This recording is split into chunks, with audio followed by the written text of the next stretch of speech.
First time আমি এরকম লম্বা মাছ দেখছি। তোমরা কিন্তু আবার ভেবো না যে আমি কখনো লম্বা মাছ দেখি না, আসলে ওরকম কিছু না। আমি এই মাছটা যেরকম লম্বা হয় এটা আমি জানতাম না। তো ফার্স্ট টাইম তোমাদের ভাইয়া এই মাছটা নিয়ে আসছে, তাই আমি ভাবলাম যে তোমাদের সাথে শেয়ার করি আমার ফার্স্ট এক্সপিরিয়েন্সটা কেমন হয়েছে। তো কি করলাম আজকে সারাদিন সেটাও তোমাদের এই ব্লগে শেয়ার করবো। So hi everyone, welcome to my another new blog. তো সকাল সকাল ঘুম থেকে ওঠার পরে তোমাদের ভাইয়াকে বাজারে পাঠিয়ে দিয়েছিলাম, কেননা আমি আজকে লাউ পাতা রান্না করব। তো দেখলাম ফ্রিজে কোনো চিংড়ি মাছ নাই। পরে বললাম যে তুমি তাড়াতাড়ি গিয়ে আমার জন্য চিংড়ি মাছ নিয়ে আসো।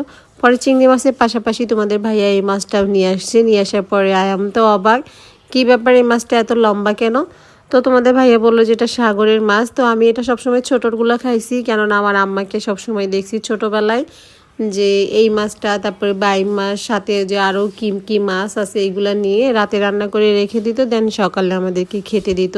শীতকাল আসলে ভীষণভাবে এই খাবারটা এখন থেকে মিস করব, যে আমার আম্মা দেখতাম যে সবসময় ছোট মাছ তারপরে চিকেন রান্না করে রাতে রেখে দিত, ওগুলো সকালবেলা একদম জমে যেত। ওই খাবারটা আমার কাছে ভীষণ ভালো লাগে খেতে। তো প্রায় সময় দেখতাম যে এটা আম্মা করতো।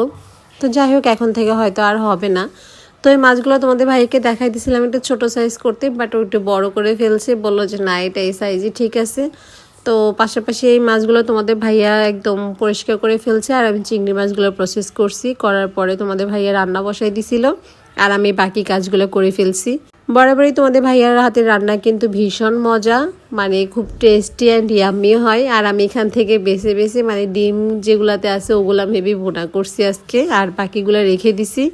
আমি যে কতবার মানে ভয়েসটা এডিট করতে বসছি মানে হিসাব ছাড়াই, কেননা আমার মানে কথা বলতে পারতেছি না, এরকম অবস্থা। ঠান্ডা লেগে গেছে অলরেডি, মনে করো যে 3-4 দিন হয়ে গেছে আমার ঠান্ডা একদমই ভালো হচ্ছে না। তো সন্ধ্যাবেলা তোমার আমার প্রচণ্ড মানে আমি নিঃশ্বাস নিতে পারতেছিলাম না, এরকম একটা ব্যাপার। পরে আমার ছোট ভাইয়ের বউ ও চটপটি নিয়ে আসছে, ঝালমুড়ি নিয়ে আসছে আমার জন্য একদম ঝাল ঝাল করে।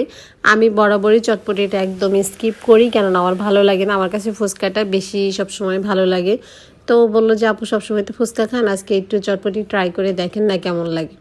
তো ঝাল ছিল, এর জন্য মেবি আমার কাছে মনে হয় ভালো লাগছে। আমি একদম তৃপ্তি সহ খাইছি, কেননা প্রচণ্ড মানে গরম লাগতেছিল। আমি যখন ঝালগুলা মানে খাইতেছিলাম তখন আমার পুরো শরীরটা একদম ঘাম বের, মানে প্রচণ্ড ঝাল, প্রচণ্ড। তোমরা জাস্ট দেখলেই বুঝতে পারবা যে কাঁচামরিচ কী পরিমাণের দেয়া। ভিডিওটা আমি অনেক লং টাইম নিয়ে এডিট করছি, কেননা অনেকবার কাট করে আমি ভয়েসটা বসাই দিছি, কেননা আমি একদমই কথা বলতে পারতেছিলাম না, এখন বিশেষ করে একদমই পারতেছি না। তো তারপরেও তোমাদেরকে বলবো ভিডিওটা যদি ভালো লাগে অবশ্যই সবাই আমার blogging page Sonia style Sony এটা তোমরা ফলো দিবা, কেননা এটাতে ব্লগ পোস্ট করা হবে। আর এইখানে তোমার সোনিয়া রিপা যেটা, সেটাতে ব্লগ পোস্ট হবে না। আর তোমরা অবশ্যই সবাই আমার পেজটা ফলো দিবা। So thank you.